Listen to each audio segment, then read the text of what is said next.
Good morning all of you standard 7th students. जैसे कि हमने इससे आगे के पीरियड में लेसन फर्स्ट सुभाषित के पहले 4 सुभाषित को समझा। आज हम 5वें सुभाषित को समझेंगे। तो यहाँ पे आप देख सकते हो प्रथम पाठ सुभाषितानी का 5वां सुभाषित है। धन धान्य प्रयोगेषु विद्यायाः संग्रहेषु च आहारे व्यवहारे च त्यक्तलज्जः सुखी भवेत्। यहाँ ये जो 5वां सुभाषित है वहाँ पे क्या बात बताया गया है, तो धन धान्य प्रयोगेषु यानी कि धन धान्य के प्रयोग में, विद्यायाः संग्रहेषु यानी विद्या के संग्रह में यानी कि संचय करने में, यानी कि विद्या जो है यहाँ पे आपको सुभाषित के जो अर्थ है वो भी यहाँ पे लिखे हुए हैं, मैंने आप देख सकते हो। तो यहाँ पे कहा है कि विद्या या संग्रहेषु यानी कि विद्या के संग्रह करने में, अगर विद्या का हमें संग्रह करना है, हमें विद्या प्राप्त करनी है तो च यानी और, आहारे व्यवहारे च यानी आहार में, और च यानी और, व्यवहार में, आहार और व्यवहार में, त्यक्त यानी छोड़ देना चाहिए, लज्ज यानी शर्म छोड़ देनी चाहिए, सुखी भवेत यानी तो ही सुखी हो सकते हैं। यहाँ पे कहा है कि आहार धन धान्य के प्रयोग में, विद्या के संग्रह में और आहार और व्यवहार में हमें शर्म छोड़ देनी चाहिए, लज्जा यानी कि शर्म, त्यक्त यानी छोड़ देनी चाहिए, तो ही सुखी हो सकते हैं। भवेत यानी होना, भवेत यानी होना। यहाँ पे मैंने सुभाषित, इस 5वें सुभाषित का यहाँ पे शब्दार्थ के अर्थ लिख दिए हैं, आप यहाँ पे रीड कर सकते हो।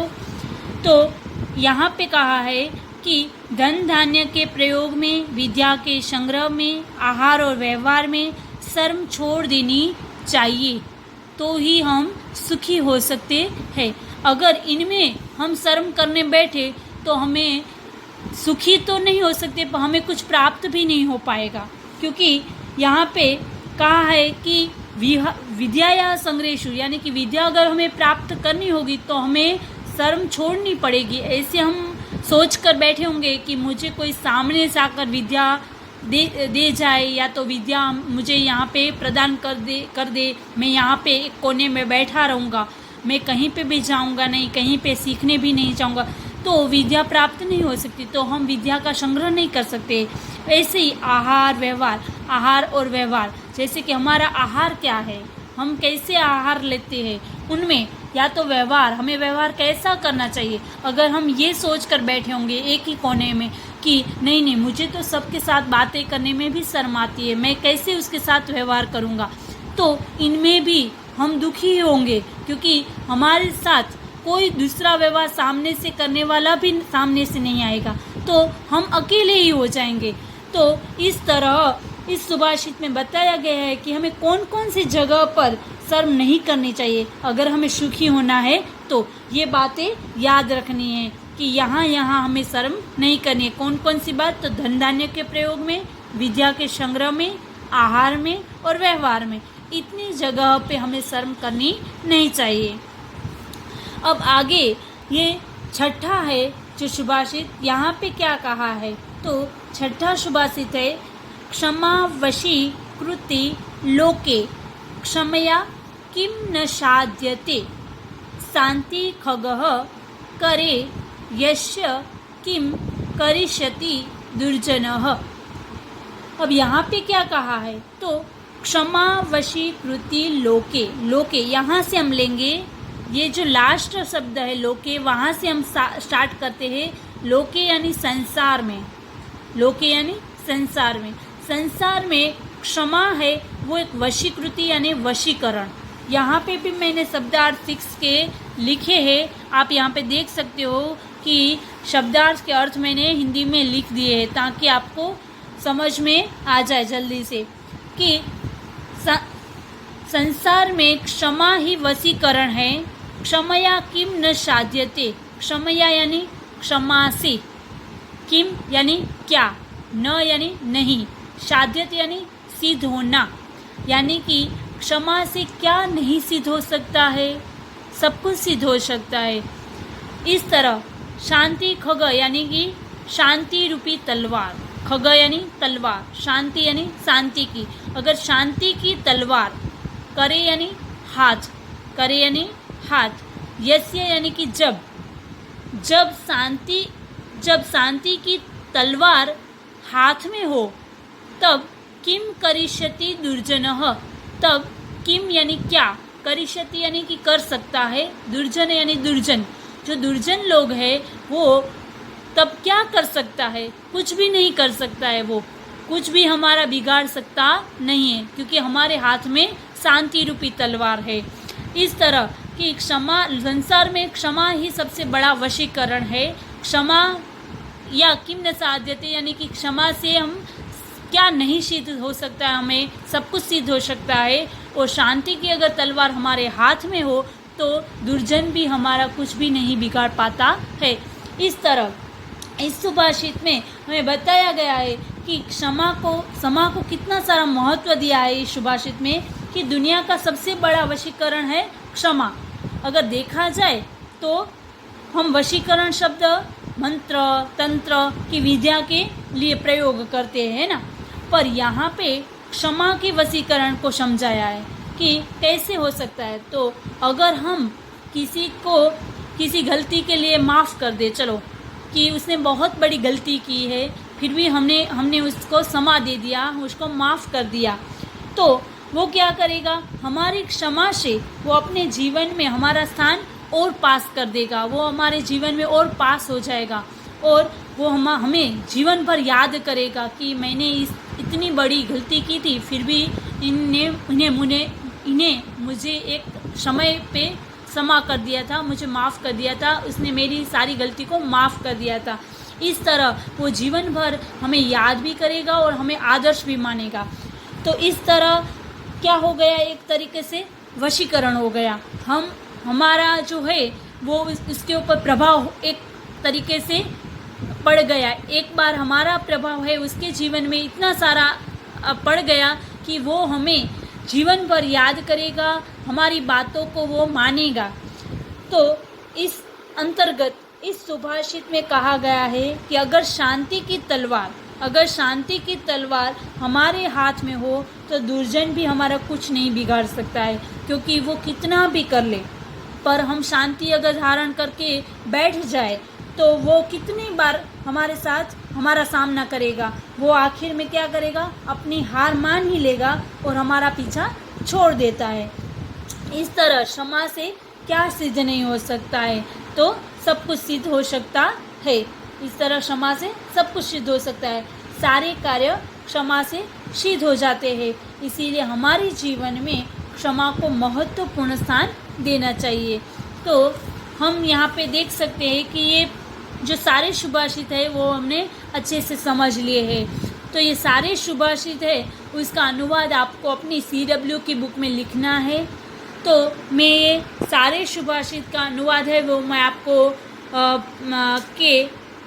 अनुवाद का फ़ोटो भेज दूंगी, ताकि आप लोग उनमें से देखकर अनुवाद अपनी बुक में भी लिख लेना।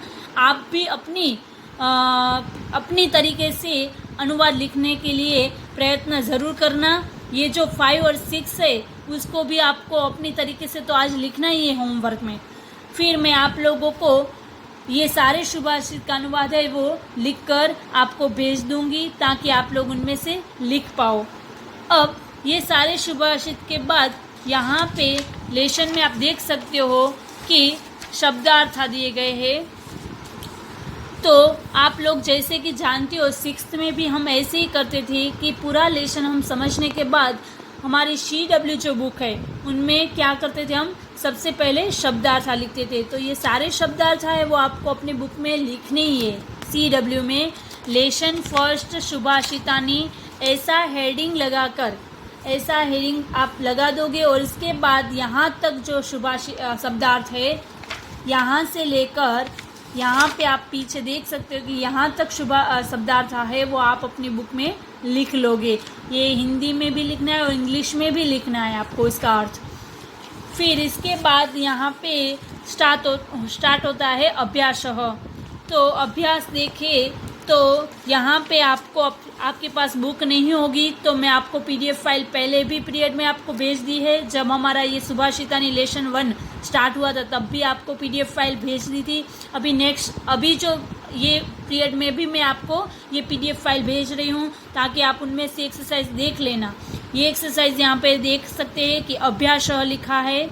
यहाँ पे पहला क्वेश्चन है सर्वान श्लोकान स्वस्वरम गायतो, यानी इसका मतलब है कि ये जो सारे श्लोक है हमारे सुभाषित के 6 श्लोक है उसको अच्छे से गाना है।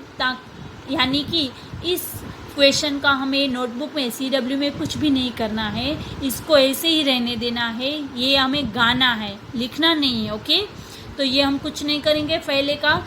सेकंड जो है वो है यथा योग्यम श्लोकाशानम मेलयत, यानी कि यहाँ पे दिया गया है कि यथा योग्यम यानी कि जो योग्य है उसके साथ श्लोकों को योजित मेलयत यानी कि मिलान करना है, आपको उसको मिलाना है उसके साथ।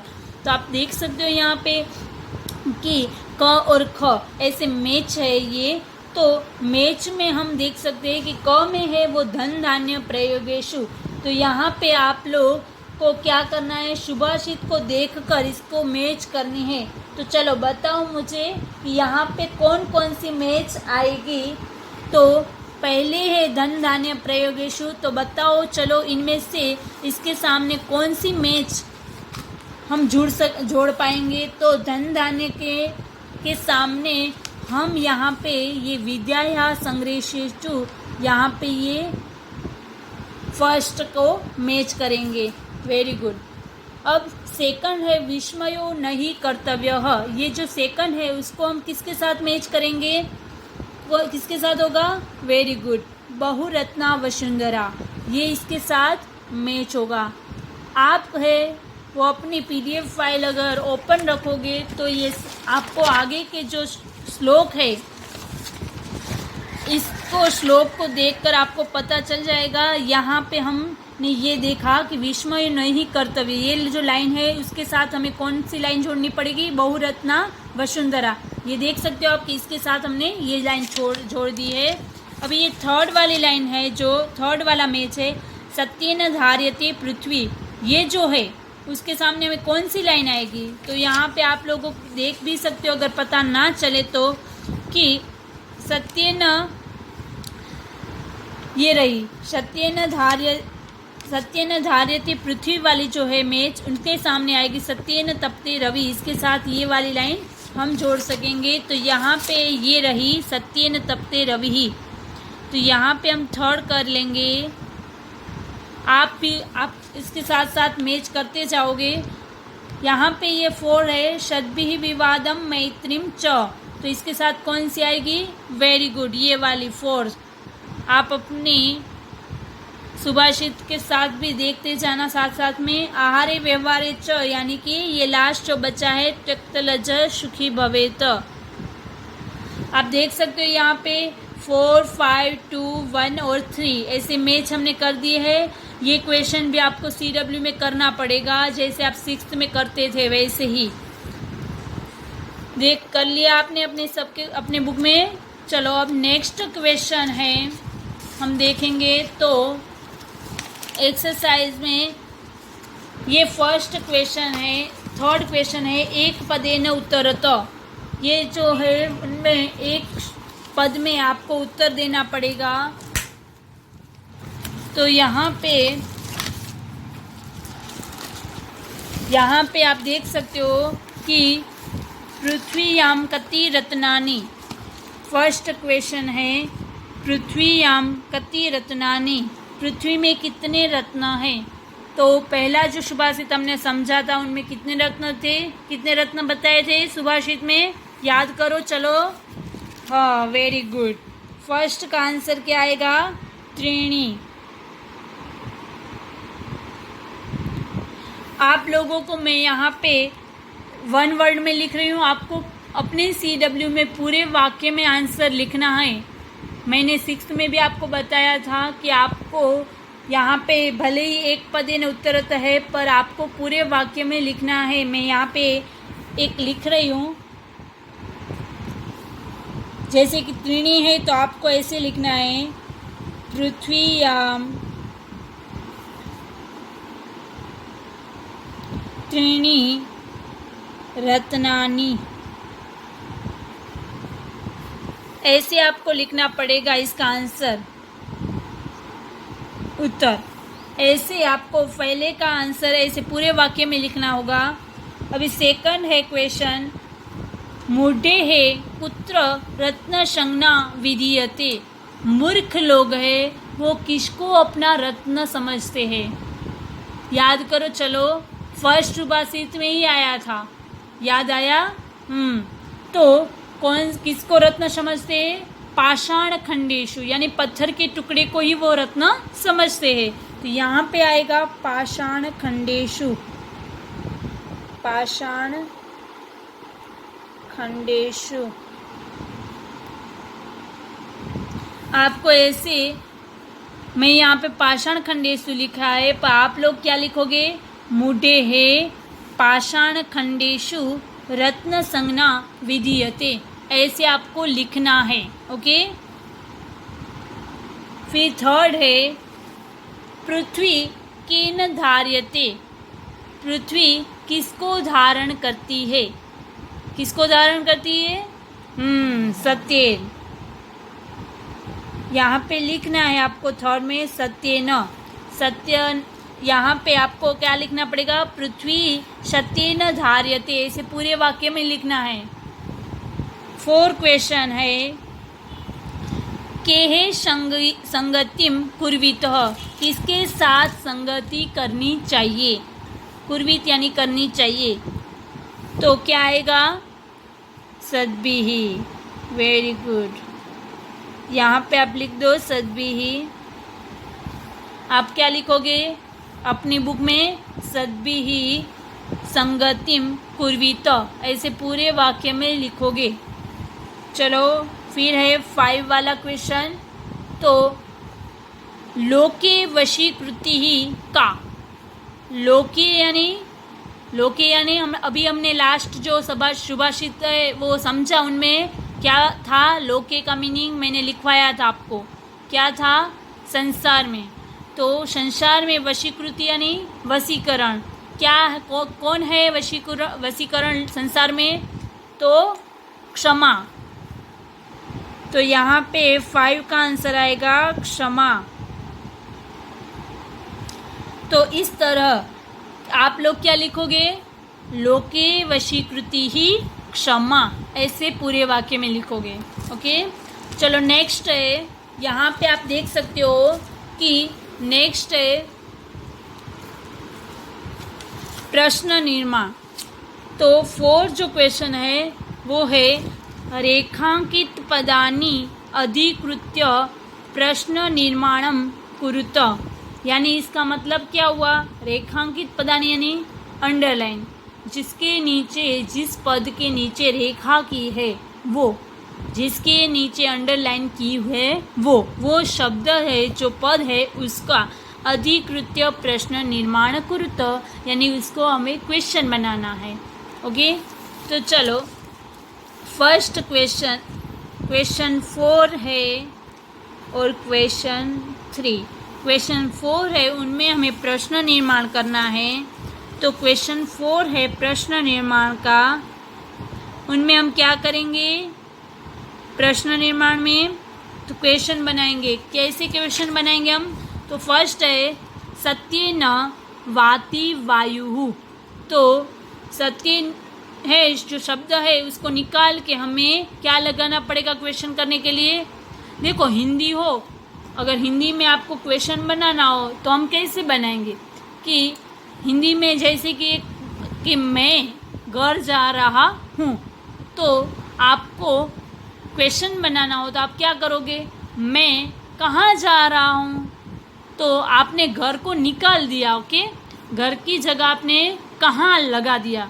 तो ऐसे ही यहाँ पे संस्कृत में आपको सेंटेंस पूरा दिया है, आपको उस शब्द को निकाल के आपको क्वेश्चन बना लेना है।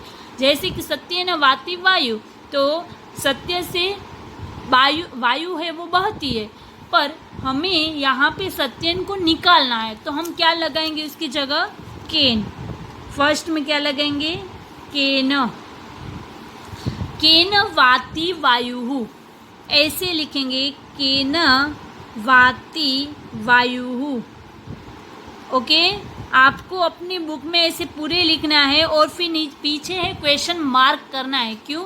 क्योंकि हमने क्वेश्चन बना लिया है, इसीलिए यहाँ पे क्वेश्चन मार्क आएगा लास्ट में।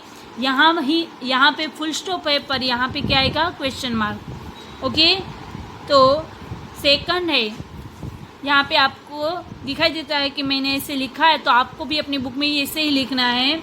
फिर सेकंड है, सद्भिः एव सहाशितः, सहाशित। तो यहाँ पे हम क्या करेंगे? इस सद्भिः ही इसको निकाल के हमें उसकी जगह केहे लगाना पड़ेगा। ये विभक्ति है, उसके हिसाब से हमें ये क, किम, का, ये सब हम लगा रहे हैं, इसको हम विभक्ति बोलते हैं। विभक्ति में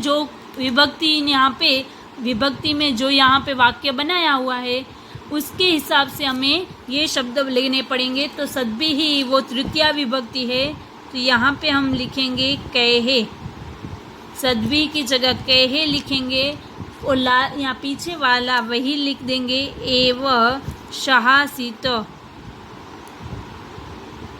सहासित, ऐसे लिखकर पीछे क्या कर देंगे? Question mark. ओके, फिर ये थर्ड है, वसुंधरा बहुरत्ना भवति। तो यहाँ पे आप देख सकते हो कि वसुंधरा है वो शब्द है, उसके नीचे अंडरलाइन की है, तो वसुंधरा को निकाल के हम क्या लगाएंगे? का, क्योंकि वसुंधरा वो शब्द स्त्रीलिंग है, तो वसुंधरा को निकाल के हम का लगा दिया। फिर पीछे क्या करेंगे? बहुरत्ना वसुंधरा, ऐसे बहुरत्ना भवति, ऐसे लिखकर हम क्वेश्चन मार्क कर देंगे। ये हुआ थर्ड, दिखाई दे रहा है आपको। अब चौथा है वो है ऐसे, विद्यायाः संग्रहेषु त्यक्तलज्जः सुखी भवेत। तो यहाँ पे क्या है? तो विद्यायाः, इसको अंडरलाइन किया हुआ है, तो यहाँ पे हम क्या करेंगे? इसकी जगह कस्याः, क्या आएगा? कस्याः, कस्याः आएगा, कस्याः आएगा, और पीछे हम वही का वही लिख देंगे, संग्रहेषु त्यक्त लज्जः सुखी भवेत। ऐसे आपको अपने बुक में भी लिख देना है। अब है 5 में क्या है? सद्भिः मैत्रीं कुर्वीत। मैत्रीं है, उसकी जगह में क्या लेना पड़ेगा? यहाँ पे आप देख सकते हो कि मैत्रीं के नीचे अंडरलाइन है, तो यहाँ पे काम आएगा। क्या आएगा? काम। तो यहाँ पे मैं सद्भिः पहले लिख लूँगी, इसके बाद मैत्रीं की जगह काम लिख दूँगी, और कुर्वीत, सॉरी यहाँ पे क्वेश्चन मार्क आएगा, कुर्वीत और क्वेश्चन मार्क। ऐसे प्रश्न निर्माण है क्वेश्चन 4, इसका आंसर ऐसे लिखना है आपको। और क्वेश्चन 3 में जो एक शब्द में मैंने लिखा है, तो आपको ये जो मैंने एग्जाम्पल के रूप में पहला जो क्वेश्चन लिख कर दिखाया है, वैसे आपको सेकंड, थर्ड, 4 और 5 भी लिखना है। पूरे वाक्य में ऐसे मैंने लिखा है वैसे ही। ओके, समझ में आया? अब आगे देखिए क्वेश्चन 5, प्रश्नानाम उत्तराणि लिखत। क्वेश्चन 5 है प्रश्नानाम उत्तराणि लिखत।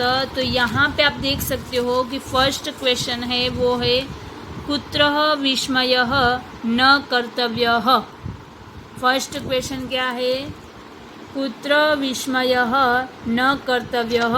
तो यहाँ पे क्या आंसर आएगा, कहाँ पे हमें कर्तव्य हमारा विस्मय नहीं होना चाहिए। तो यहाँ पे आप देख सकते हो कि सुभाषित में ये रहा, आप देख सकते हो। तो यहाँ पे ये पूरा लिखा है, दाने तपसी शौर्ये च विज्ञाने विनये नये।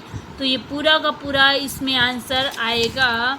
तो आप लोग यहाँ पे कुत्रः विस्मयः न कर्तव्यः, यहाँ में पूरा का पूरा ये सुभाषित है, यहाँ पे आप लोग लिख सकते हो दाने दाने तपसी शौर्ये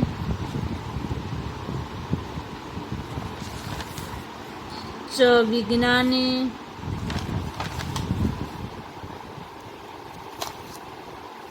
विनय और नए विस्मयो नहीं कर्तव्य। आप लोग ऐसे पूरा का पूरा यहाँ पे लिखोगे फर्स्ट क्वेश्चन में।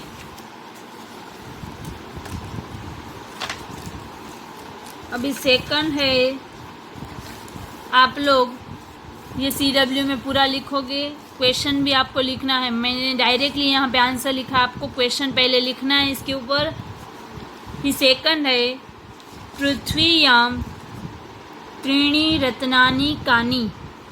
क्या है, पृथ्वीयाम त्रीणि रत्नानि कानि। पृथ्वी पे त्रीणि यानी कि तीन, रत्नानि यानी रत्न, कानि यानी कितने, कौन कौन से है, कौन कौन से तीन रत्न है।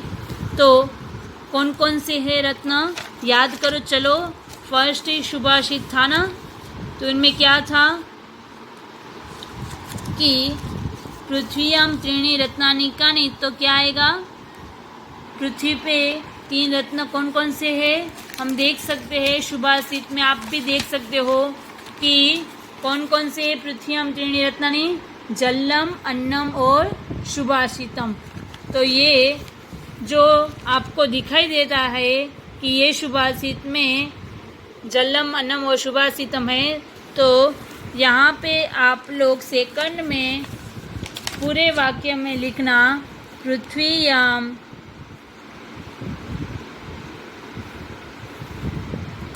जलम अन्नम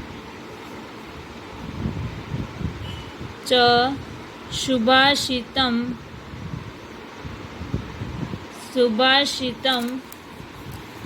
त्रीणि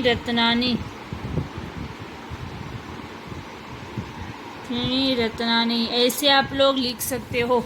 आप अपनी बुक में ऐसे पूरे वाक्य में आंसर लिख देना। फिर है थर्ड है क्वेश्चन। थर्ड क्वेश्चन क्या है, तो त्यक्त लज्जः कुत्र सुखी भवेत।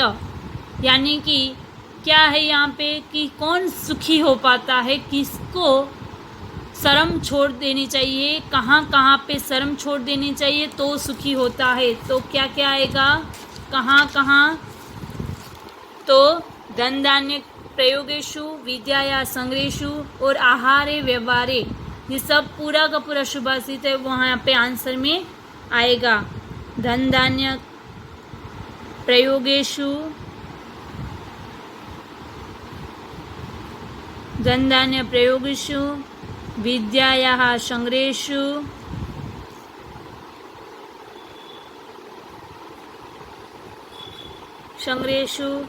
च आहारे व्यवहारे,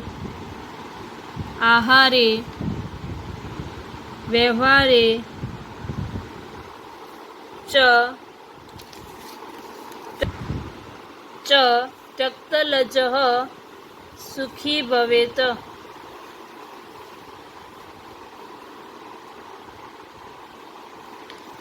आप देख सकते हो यहाँ पे मैंने क्वेश्चन 3 का आंसर लिखा है। तो यहाँ आपको पूरे वाक्य में ऐसे ही आंसर अपनी बुक में लिखना है। चलो, इसके बाद है नेक्स्ट क्वेश्चन है क्वेश्चन 6 है। यहाँ पे क्या दिखाई देता है, देखो यहाँ क्या करना है, तो मंजूषातः पदानि चित्वा लिंगानुसारम लिखत। तो क्या लिखा है यहाँ पे?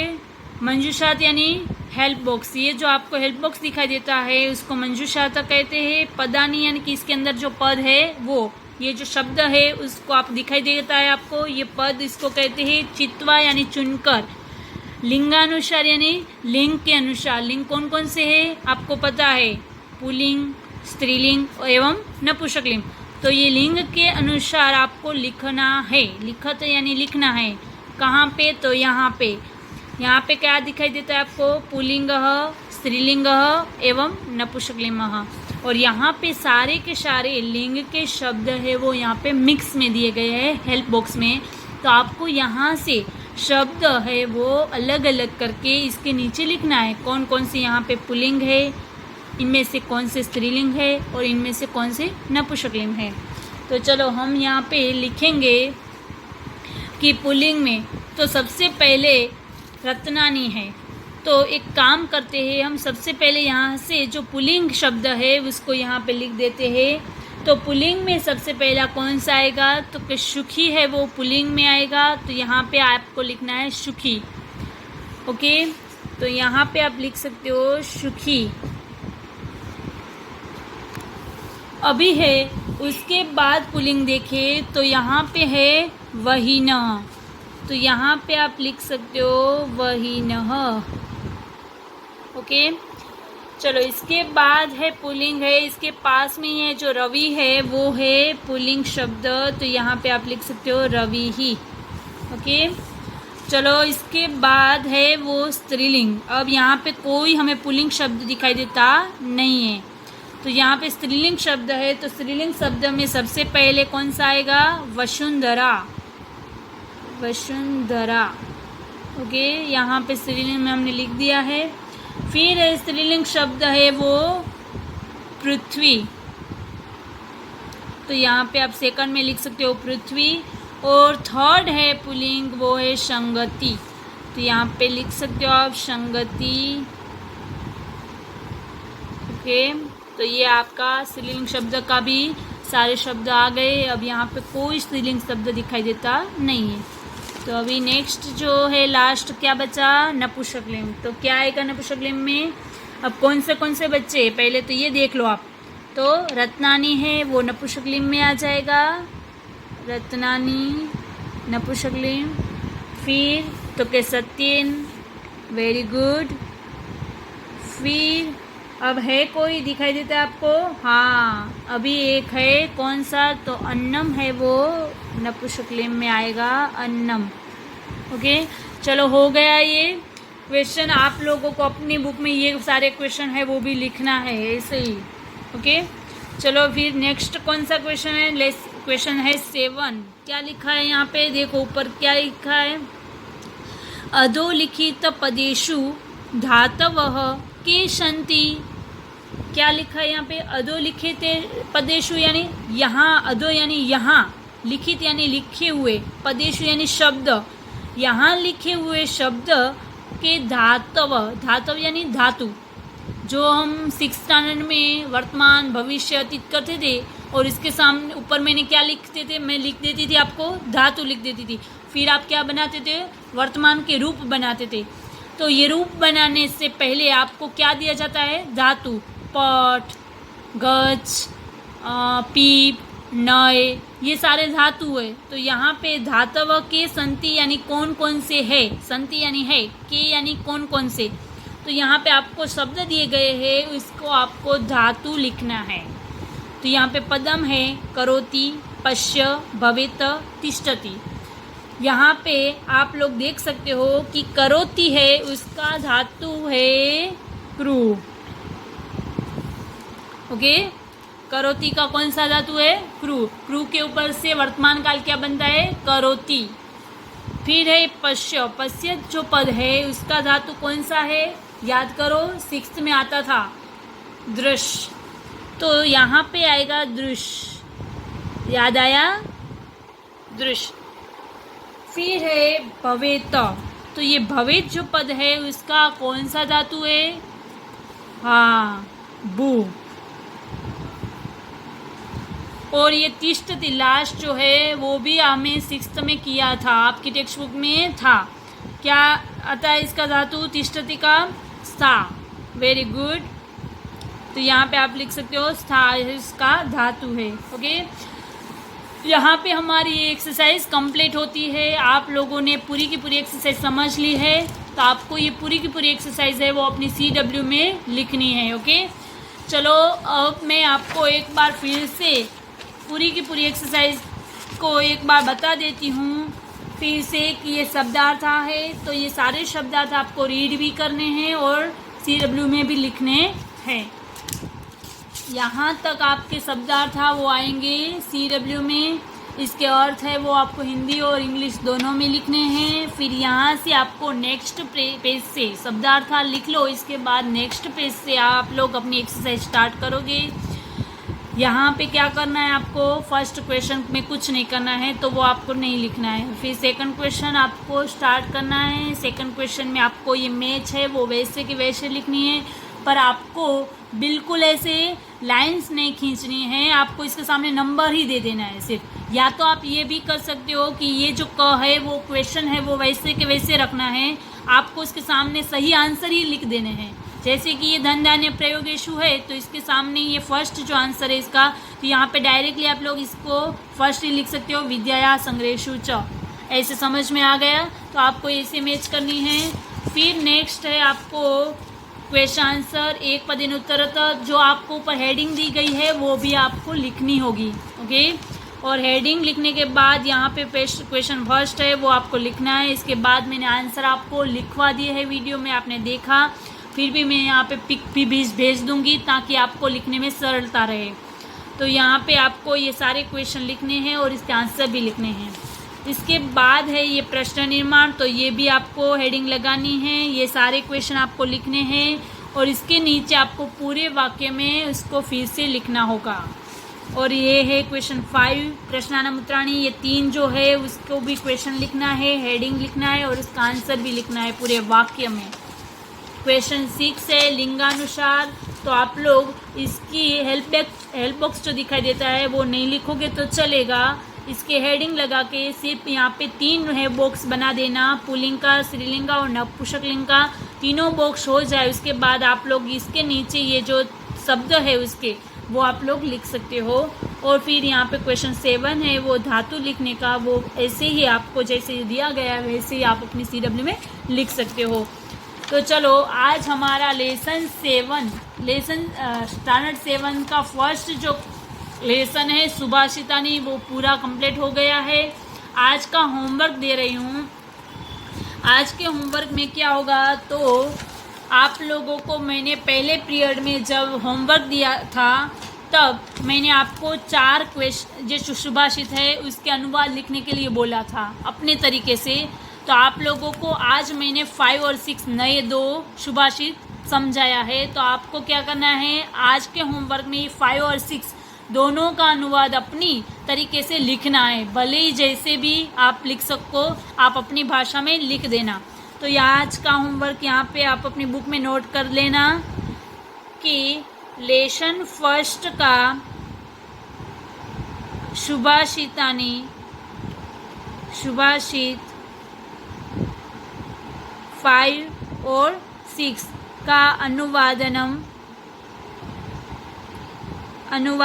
करना है। ये 2 श्लोक का सुभाषित का ही, और जो ये पीछे आपके एक्सरसाइज के पीछे जो शब्दार्थ दिए गए ये सारे शब्दार्थ है वो 1 टाइम आपको HW में भी लिखना है। ओके, लेसन फर्स्ट के शब्दार्थ है वो भी आपको अपनी HW बुक में लिखना है। ओके, तो ये पूरे के पूरे जो अनुवाद है मैंने आपको बताया था, तो ये पूरा का पूरा अनुवाद मैं लिखकर आपको भेज रही हूँ। तो आपको वो अनुवाद जो मैं लिखकर भेज रही हूँ उसमें से देखकर आप अपनी CW में आगे यानी चैप्टर कंप्लीट हो जाए उसके बाद आप लोग अनुवाद भी लिख लोगे देख कर वो पिक्स में से। तो मैं यहाँ पे लिखकर आपको भेज दूँगी। तो आप लोगों को अच्छी राइटिंग में CW में लिखना है, HW में नहीं। ओके, HW में तो आप सिर्फ और सिर्फ ये 2 ही अनुवाद लिखोगे, 5 और 6 का। इससे पहले आप लोग होमवर्क में क्या किया होगा, फर्स्ट, सेकंड, थर्ड और फोर्थ सुभाषित का आपने अनुवाद लिखा होगा अपनी तरीके से। आज क्या करना है, आज आपको 5 और 6 2 ही सुभाषित का अनुवाद HW में लिखना है और HW में आपको शब्दार्थ भी लिखने हैं। आपको ये आज की होमवर्क में ये लिखना है। पर जो अनुवाद मैं भेज रही हूँ वो अनुवाद पूरे के पूरे लेसन का होगा, वो आपको CW में आगे ही करना है। यानी कि लेसन की एक्सरसाइज पूरी एक्सरसाइज कंप्लीट हो जाए उसके बाद आपको न्यू पेज से लिखना है, तो वो आपको अपनी CW में लिख देना है। Okay, thank you.